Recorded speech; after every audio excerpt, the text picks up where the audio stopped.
Hi, darling. We're going to do something a little different today. Today, I want to talk about why these peak experiences don't last and what we can do to really integrate and embody them and really install them into our lives. I just want to make a video that's a little bit off script. Fun fact, did you know that many of the great Western spiritual teachers used to get really high? I have to admit that I am super new to all of this, and so it has been so much harder than I thought to not be a perfectionist and not fuss over words and how I am making these videos. It's been a lot. It's been a really, really good practice.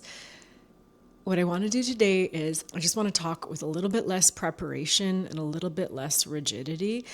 And I just want to share a topic.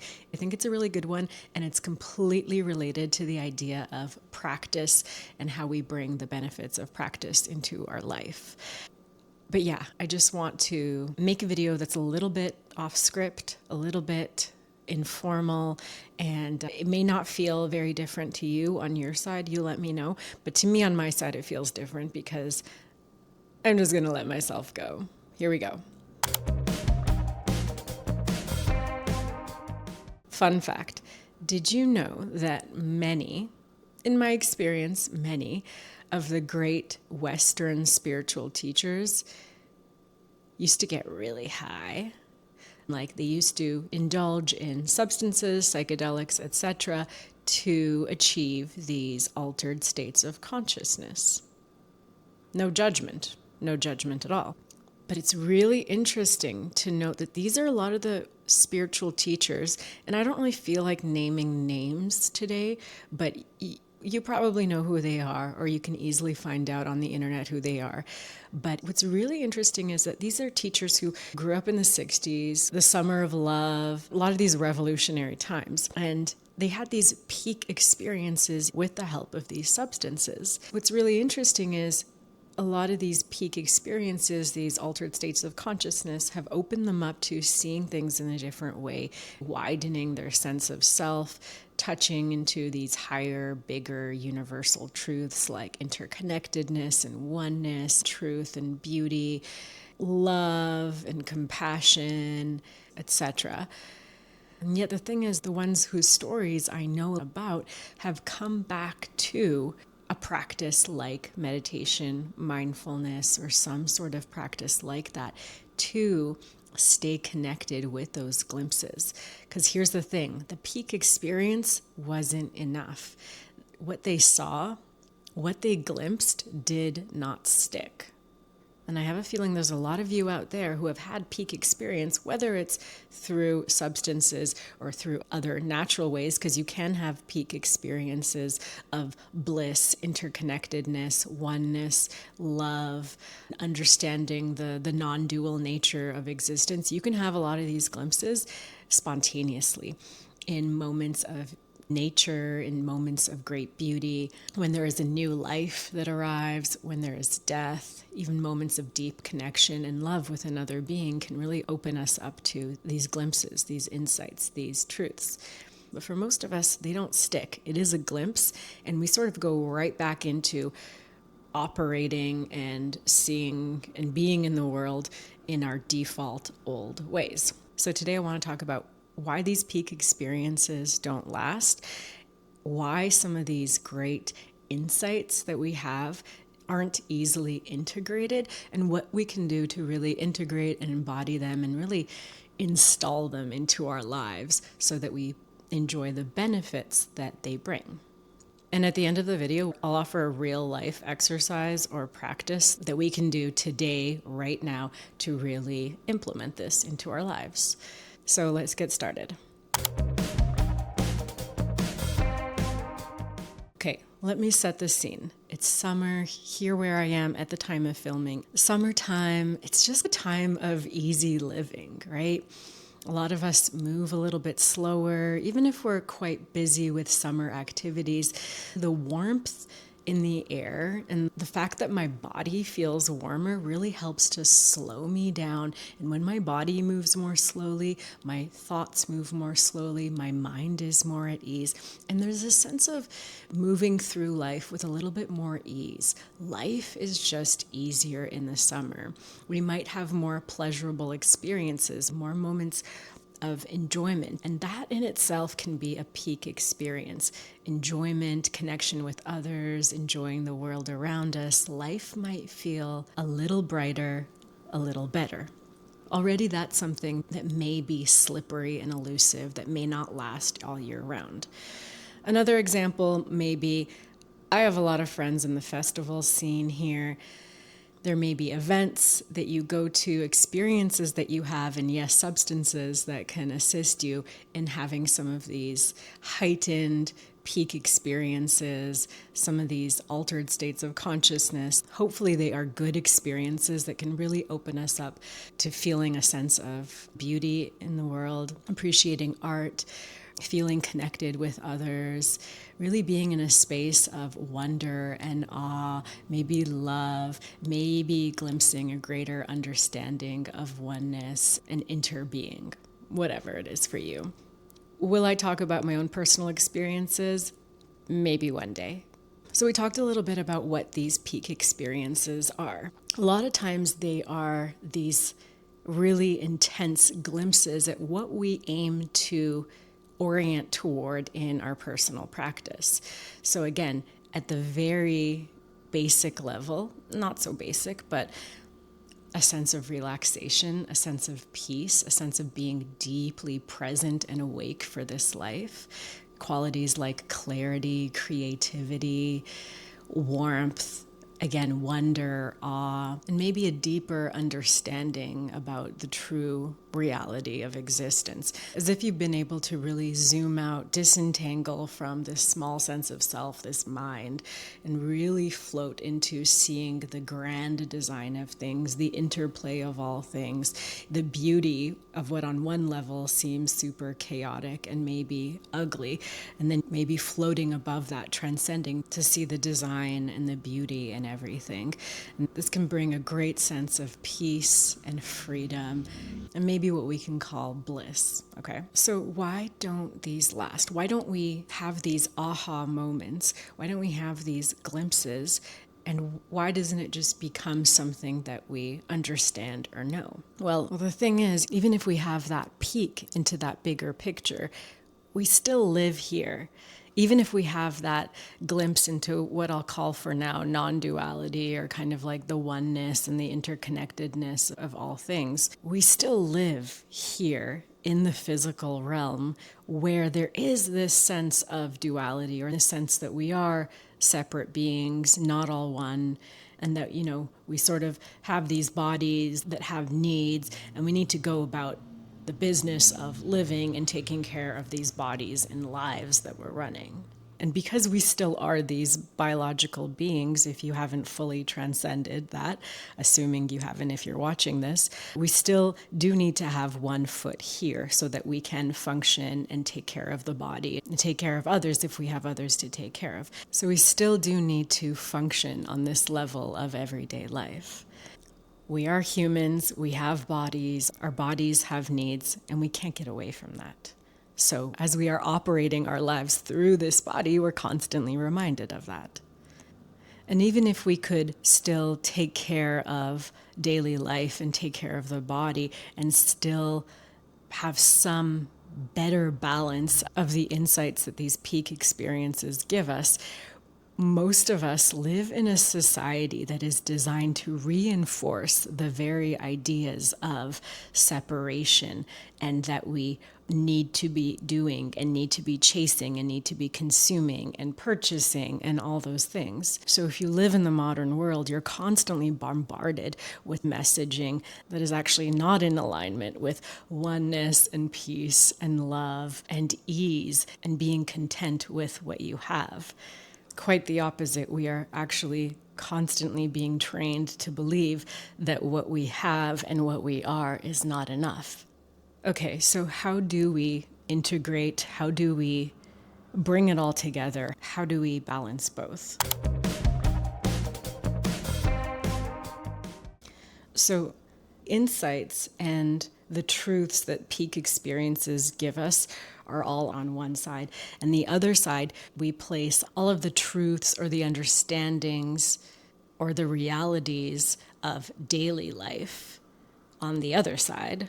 Living on this side, exclusively living on this side of reality, doesn't feel great because we're really in the chase. We're really not content. We're constantly in this place of feeling unease. There's something that we are trying to get away from. There's something that we're trying to grasp. We're in this constant sense of needing to do and achieve and running around, and it's really not that peaceful. But we do need to function with both. We do need to be able to hold both. So how can we be more integrated? Or I like calling it balanced. The first thing is to acknowledge that both are true realities, both need to be respected and honored, and we can, in our minds and hearts, and maybe in our very bodies and postures, find the sense of balance, the sense of openness toward both. It's possible and necessary to hold both, acknowledge both, respect both. We can really acknowledge and accept that we are humans, and we do at the end of the day have this biological organ that is evolutionarily designed to get us to keep going, to do more, to chase, to achieve, to have expectations. And actually, all of that can be good if used skillfully. More on that another time. Maybe we can even be a little grateful for all of the ways that very brain that can keep us in this place of discontent actually keeps us alive and safe, and also keeps us advancing in the doing, in the creation, which is actually a really beautiful part of being alive and being human. So we can really appreciate that. We can remember that we need to honor the body and meet the needs of the body before we can really touch into some of these bigger truths and really go deeper into them. If we're in a place where our body is dysregulated and we're just in survival mode, we're probably not going to be thinking about lofty ideas about oneness and unity and love. So really understanding the need to find balance there first. And also, side note, hopefully also helping as a society, helping others in the world meet their basic needs before we can level up from there. We can really give ourselves grace. You know, this is something that I find in my practice and many seasoned practitioners. These glimpses, these insights are things that we seem to forget again and again and remember again and again. So really accepting this dance and this rhythm of remembering and forgetting, coming back again and forgetting again. And I guess it's also nice to think of it as remembering rather than trying to grasp onto something new or understand something foreign. It's really more of a remembering and maybe a coming home. And like I touched on earlier, maybe we can find some meaning and appreciation in that dance, in that movement in between, so that it may actually not be super fun to just be in that place of ultimate reality where there's nothing to do and everything's just lovely and peaceful and it's all love, because there's no movement, there's no expansion, there's no change, there's maybe less interest. And so some appreciation for holding both, having both, but then moving in between. And one could say that the meaning of our entire life's journey is moving from one to the other. A really important element that helps us really integrate and balance both is regular practice.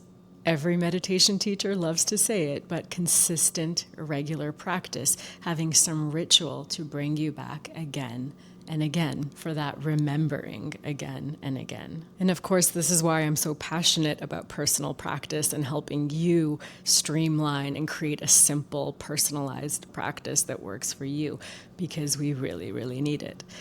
I already touched on this earlier, and I feel like I'm constantly talking about this, but the element of really embodying. So if we're really truly feeling present and peaceful and connected and loving, or whatever that insight is, Really, what does it feel like in the body? What is it like to breathe with it? Even things like facial expression for me are really ways to embody and install that really deeply into our being. Paying attention to physical sensation can be really important too. There's one teacher named Rick Hanson that I've learned a lot from, and he talks a lot about noticing the physical sensation and staying in the sensory experience when we have these positive glimpses, and really paying attention to and staying with the sensory experience can help to really install that into our being. And finally, and really important, is to really implement it into our lives by taking even some small action where we're proving to ourselves that we're walking the talk. Wait, walking the walk? Walking the talk? You know what I mean. We're actually living in line with what we know to be true. Okay, time for our mini practice together.